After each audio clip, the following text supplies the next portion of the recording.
Good morning, Delaware. We've got a surprise for you this morning. It is not Nicole and Molly Myers-Labady. It's Nicole and Hannah Simpson. Hello. And you are in for a treat. You get not one Nicole, but two Nicoles this morning. Nichole Klatte from our Friends of the Library is here with us as our guest this morning. Hello. Good morning, Nicole and Hannah. And Mark, I hear you get to be our new friend on the board, our WDLR extraordinaire leader, Magnificat. After all these years of service, I finally achieved Nirvana. Yes. I know. We got a Fred, we got a Gage, now we get a Mark. How lucky are we? I know, right? I'm super stoked. You should be. Bring donuts next time. Okay. All right. Noted. Sorry. It was late news. Well, we're trying to keep the pep in our step this morning, but we are all very exhausted. It has been a long week. The Public Library Association Conference, it is a national conference. It's an arm of the American Library Association, is in Columbus this week. This It's a big deal. A huge deal. I think I read somewhere 8,000 librarians or library workers. It's huge. There's lots of walking, lots of talking, lots of library celebrating and learning. I know. I'm glad this is a radio show and not a television show because I am tired. Yeah, we in a good way. We sent a good, maybe like a dozen staff members from Delaware County District Library. Thank you to all who went. Thank you to all who are staying back to make sure that the branches can still run as branches, to let the other folks go and like do their education.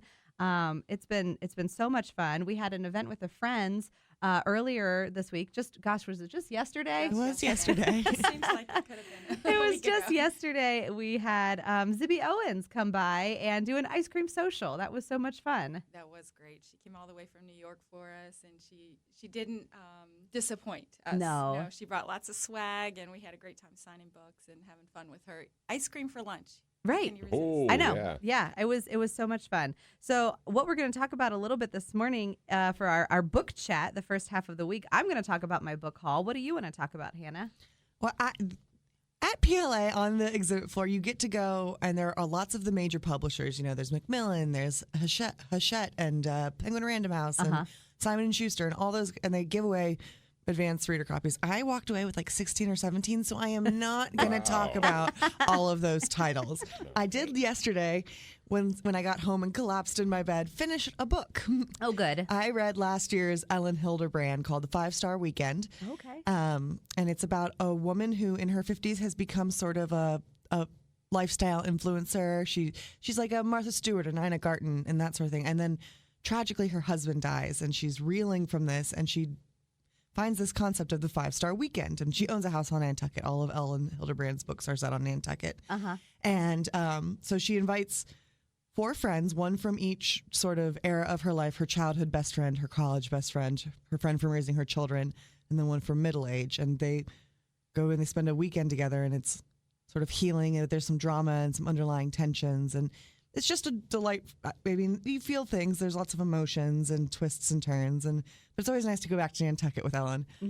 She puts out a book every year, but this year, this 2024 book is called Swan Song, and this is Ellen's last book. Okay. She's retiring, and she wants to be a bookstagrammer, just an influencer. Just take what she's learned from 20 plus years of writing books.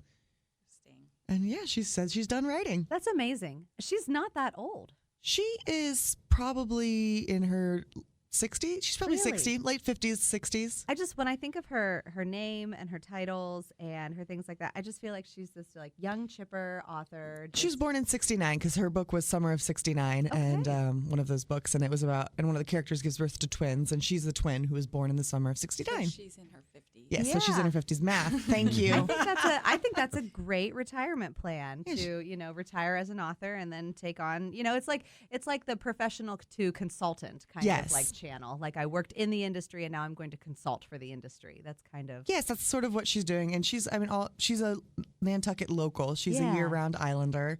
And so I'm really sad that her next book is her last book.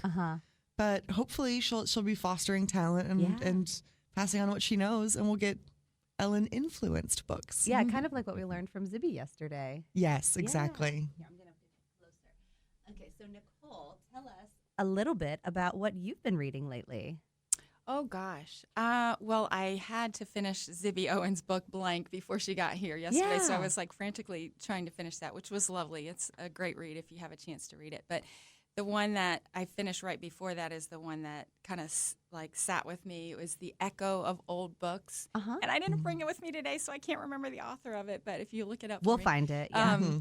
It's wonderful. It's about a woman who owns a bookstore, and every time she touches old books, she feels the feelings from the person who owned the book prior. Or how I they were. love it. Oh, it's That's really wonderful. fun. Yeah, and it's really kind of like a mystery. They find these books that they don't know who the authors are, but they're feeling these feelings, and they want to find out the true story, like where they came from. So it's really a wonderful read. It is Barbara Davis. Thank you, Barbara Yes. Davis. Yeah, A little bit of magical realism. You know I that's know. up my We alley. love Yeah, that. it was great. It was something I hadn't read, like a concept I hadn't read before, and I Yeah. thought, oh, this is a great story plot. You The know? Echo of Old Books. That Yeah. sounds so nice. Yeah, my book club picked that, and I was glad they did. So. That's a good one. Yeah. Yeah. Well, I have not finished anything lately. I'm continuing on in my spicy romance series, but we won't talk about that. But whenever you do go to the Public Library Association conferences, or many of these conferences, they have these, like Hannah said, advanced reader copies. We call them ARCs, that you can get. They're pre-published books. They might have things that aren't corrected in them. They basically send them out so that people can give the book reviews and boost the sales before the book is actually released, which will help the book in its overall sales. And so there are tons of these. And like Hannah said, she walked away with 16. I try and limit my copies because I really don't read as often as I should. And so I only take what I absolutely know I'm going to read. So I'm just going to name a couple that I'm excited about. One is called Nosy Neighbors, a novel by Freya Sampson. And she also has written The Lost Ticket, if you've heard of that title before. This one is already out, so you can check it out now.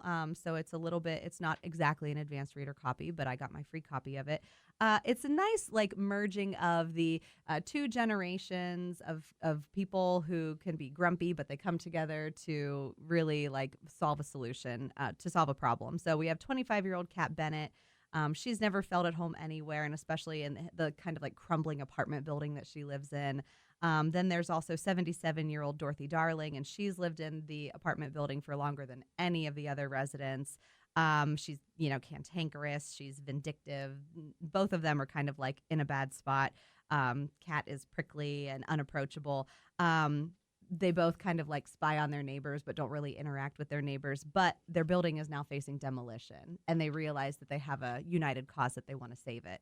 And so sworn enemies become unlikely allies in their quest to save their historic home. So I like those sorts of tropes wherever you have young and A little old. heartwarming. Yeah, young and old coming together, learning Cozy. from each other. It does, yeah. I'm really excited. I screamed whenever I saw that they had this one. This is the fourth in the Meant to Be Disney series. It's called Tangled Up in You. And it is part of the Disney's. This is Disney's. It's like a chaste romance series on the chili pepper scale. It's like a 1 or a 2. They're very sweet. They're romantic. And they're retellings of the Disney princesses in modern romance stories. And so this one, Tangled Up in You, of course, is about a Rapunzel retelling. So we have Wren, who is, not really technologically savvy, but she does love to read 2 or 3 or 4 or 5 books, or several hundred. And she's taught herself to paint, if you're getting the theme from the opening of Tangled. But she attends her lifelong dream of attending a college. Then there's another man who has his life mapped out. He's also at college, and he gets his criminal record wiped clean. And he passes himself off as a rich, handsome player. And of course, he's just a few short months from checking one step off his plans. And they have a meet cute, and then life goes on. I don't know. Well, and what's great about that one in particular in this whole series is they are each one was written by established romance authors. So if there was one that was Talia Hibbert, and this is Christina Lauren, and they are two best friends who co-write books together. Mm-hmm. And I really enjoy their work, so I also picked that one up, and I'm excited to read it. Yeah, that's one of the fun things is they use established romance authors for Dumplin. Who wrote Dumplin? Murphy? Julie Murphy. Julie Murphy. Julie Murphy was another author in this series as well. I picked up a kid's book. It's called The Land of Aphronia. It's a unicorn book, but the unicorns are like, what do I want to say, Afrocentric. Yes. And so they represent more of the African culture of unicorns, which I love so They much. all have beautiful, like textured manes and Yeah. and tails, and it's really, really beautiful artwork. It's so much fun. It's a graphic novel. It's great. It's going to be great for young middle elementary readers. I have a Sylvia Moreno Garcia that I picked up, The Seventh Veil of Salome. Would that be right? That's the correct pronunciation. Thank you. I always look to Hannah. And then Hannah picked me up this one, which I'm so excited. It's by Kate McKinnon, but it's by G. Edwina Candlestack, as told to Kate McKinnon, and it's called The Millicent Quib: School of Etiquette for Young Ladies of Mad Science. And It's the first in a series, and when I walked up to the publishing table and I said, wait, Kate McKinnon? They said, yep. I said, SNL, Cat Lady, Weird Barbie? And they went, yup. And I said, oh, thank you very much. I know exactly who needs this. Yes. I am so excited. It is a madcap new adventure about three sisters, a ravenous worm, and a mysterious mad scientist. And so this one is going to be published in October of this year. So hopefully I'll be able to give it a read before then and tell you all about it so that you can go out and order it as your Christmas gifts. I think that would be It would be perfect. lovely for that. All right. Well, we will take a break. We'll come back on the other half, talk to Nichole Klatte, president of the Friends of the Delaware County District Library, and all the wonderful things they have coming up. So stay tuned. Oh, thank you, Boo, Mark. 30 degrees. Yeah, Yeah, I don't like that either. Not boo, Mark. Yay, Mark. Yay, That's right. Yay, Mark. Boo, 37 degrees. Yes, thank you. Also, my dear mother said, "Where did Gage go?" Don't worry, Gage is not gone. He just might have some other morning duties that he's doing on the which station did you say? He's on the new oldie station. The new oldies. Oldies 92.9. 92.9 oldies with Gage. That's right. The oldies. young Yeah, Gage. that's what I was going to say. Everybody likes a cute little redheaded kid, don't they? It's giving Opie. Come on, Mom. Give me a chance, Mom. Come on. All right. Well, we are happy to be back on Off the Shelf with you this Friday. We have Nichole Klatte, president of the Friends of the Delaware County District Library, in the studio with us this morning. Welcome, Nicole. Thanks for having me. We're so happy. The friends feel as tired as you do. Yeah. I don't know what we were thinking when we planned our calendar for April Right. this year, Right. but like the first week of April, we're already exhausted and we've got lots of things coming. So, Yeah. So to recap, yesterday, as part of Public Library Association's conference, you brought Zibby Owens over to the North Market and you fed us some delicious Jenny's ice cream. You introduced us to the Zibbyverse, and it was a really lovely event. Thanks. We thought we had some fun with her. Yeah. And she went on to Dayton to have a in conversation with Anna Quinlan last night. Right. So that was wonderful. But Oh, wow. What a yeah, whirlwind. and Yeah. It was a whirlwind. So. And now, what do you have tonight? Oh, gosh. Excited to have a book sale at Delaware Main Library tonight. I know Karen Greaser, who is our book sale coordinator, is excited to have it because they haven't had a book sale there since the fall. Oh, yeah. And they are overflowing with books. So she is excited to make that happen. So if you're around tonight in Delaware, we're there from 5 to 8 in the garage behind the library. And tomorrow from 9 to 3 in the garage and 10 to 3 in the community room for media sales. Yeah, the media sales are great. They're the DVDs and just the ways that you can really stack up all of your at-home visual library. Absolutely. Yeah. So that should be fun. We might be freezing a little bit tonight. I've got my electric blanket and my heater, but it never seems to stop shoppers. So we're No. excited. We're excited for it. So that's at the Delaware Main Library. Tonight's a perfect opportunity because it's also a First Friday. So if folks are walking around downtown, then they'll be able to just walk over to, you could park at the library, you could swing Absolutely. by, get some books for your bookshelf, and then we'll have the bookmobile downtown as well. We're going to be passing out, this is the only opportunity that you're going to get Eclipse glasses from the library. We haven't had them all season long, but tonight we're going to help Main Street pass them out at the Downtown Delaware First Friday. So we're really excited about that. And then go back when you get back to your car and get more books from the book sale. Love it. When people buy, do they have to be Friends members? How much do they cost? How can they get their book haul? No, if you just want to come as a non-member of the Friends, you can buy a book. Paperbacks are $1, hardbacks are $2. But if you have a big load in your arms, you can buy a bag, and it's a better deal. So if you're a non-member of the Friends, the bag is $25. If you're a member, it's $20. Okay. Yeah. And then it's just you fill it. You fill it to the brim. Oh, yeah, you'll- as much as you can fill. That's so, a great bang for your buck. Oh, yes, yeah. absolutely. People love that, the bag pricing.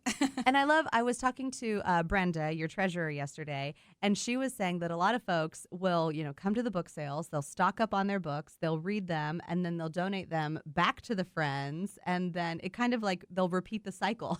Absolutely. That's a great way to recycle your books. So a lot of people come and love to read hold a book in their hand and read a book, but they don't have a place to store it in their home. So we're just like, take it, then bring it back, and we'll resell it to somebody else, and, Right. and then all that money goes back to the library. So it's a win-win. Yeah, that's really great. One thing that I've heard people do, and I don't know if you knew this, Nicole, is that if they have a friend or a family member who's about to have a baby, they'll go and they'll load up on children's books to stock the baby's library. And then when the child outgrows those books, they come back. It's a really lovely way to stock a baby library. Absolutely. We have lots of teachers that come too and stock their classrooms. So we have lots of children's books, lots of young adults, lots of graphic novels. Anything you want, we've got nonfiction, fiction. Yeah, I was going to say it's a really great educational component too. I was looking through for some different projects that we were doing, and there were lots of science-based ones. Bird facts, science facts, eclipse facts. Right. You'll see what you'll be able to find tonight.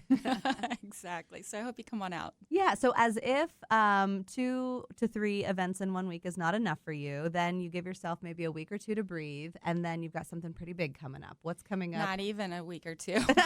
Next week is National Library Week. Yes, right. right. So we are honoring the Library Workers Day on the. I think it's the 2nd, but we're bringing in donuts to the library on the 3rd. So next week we'll be honoring you guys. Aw. So thank you for all you do for us and for the community. It's well appreciated.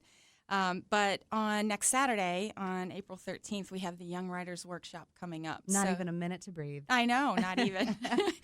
I just talked to Penny Mong, who's in charge of that, and she was like, "Oh my gosh, I can't believe it's a week away. We've still got a few tickets left, so go out there and sell some tickets for me." And I was like, "Okay." So Got it. If you're not familiar with the Young Writers Workshop, it happens. There's 2 sessions, in the morning and the afternoon, on Saturday the 13th. And it's open to kids from kindergarten through 8th grade, and they're welcome at both sessions. But the ticket is $35, but there is a $5 discount if you're a member of the Friends, so you just need to check your email for that discount code.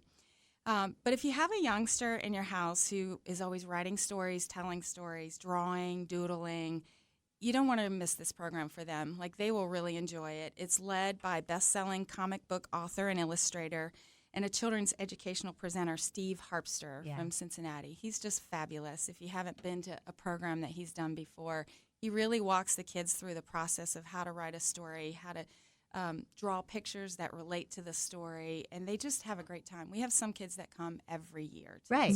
It's a nice way to kind of, as a parent or a grandparent or a caregiver, watch how your child's skill sets are growing. Make sure that you date it, with the year and the date that they created it, and then you can see how each book has kind of progressed year over year or session over session. Yes. I attended once with my daughter, I think a year or two ago, and she really loved how Steve Harpster would kind of, he helped them kind of get their juices flowing at the beginning. He started with a quick little kind of like doodling workshop, and then was like, all right, and here you go, write your story. It was really sweet how he led that. Well, the really exciting thing that for most of them is they get a professionally bound book at the end, right? And then one copy goes into the library. So it actually gets coded, and you get a published book in the library. So the kids are really excited about that. So, Yeah. And then they get extra copies. There are like 4 extra copies they get just in time for Mother's Day, so you can give them to moms and grandparents and things like that for Mother's Day. That's one of the extra bonuses about, because it's a little bit of a new format this time, but you get more copies. Yes. And so that is nice. In the past, it was kind of one copy and then you could buy extras. Now you just get all those copies and you can give them to all of those loved ones. And Yes. What a fun Mother's Day gift. Oh, yeah. I don't Father's know Day, any hang on to it for that. Hang on mother to it or for grandmother Christmas. Yeah. that would not want to get that from their, their child or grandchild. So, Yeah. Yeah. It's very, very sweet. And to check it out in the library, too. And you can search the catalog for your child's name and look right there it is. There's a young lady that's been coming to Young Writers for many, many years, and she was very proud that she had more books in the library than her uncle, who is a published author. And so she's like walking around telling that, like, I've got more books than you. That's amazing. All right, and we don't want to forget about all of these things, by the way, you can find on DelawareLibraryFriends.org. You can also do DelawareLibrary.org. We both have them on both of our calendars. So, but DelawareLibraryFriends.org has all of this information where you can buy your ticket and where you can find out more about the book sales. But we don't want to leave without talking about our big event coming up on May 2nd. Yes. The Night at the Races. Yes, this is our huge annual fundraiser for the library, which we're really excited about. It'll be Thursday, May 2nd from 6 to 8:30 at Wedgewood Country Club.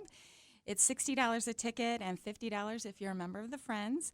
But if you can't be there that night, there's also an option to buy a horse for $25, and you can name a horse. So we'll be doing 6 races that night. You can bet on horses, have lots of food, mint juleps provided by First Citizens National Bank.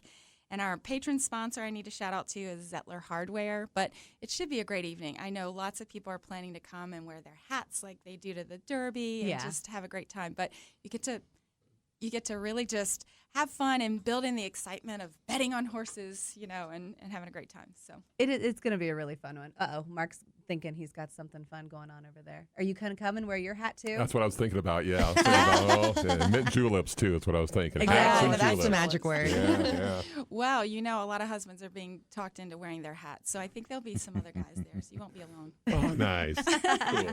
And I think you've got one final plea. We've got like 1 second left. Volunteers. Oh my gosh, all of this going on, we need help in what we do. Obviously, we're an all-volunteer organization. So our treasurer, Brenda, who you mentioned earlier, is looking for an assistant to help with some QuickBooks. So if you have any knowledge there and could help her out, we'd love that.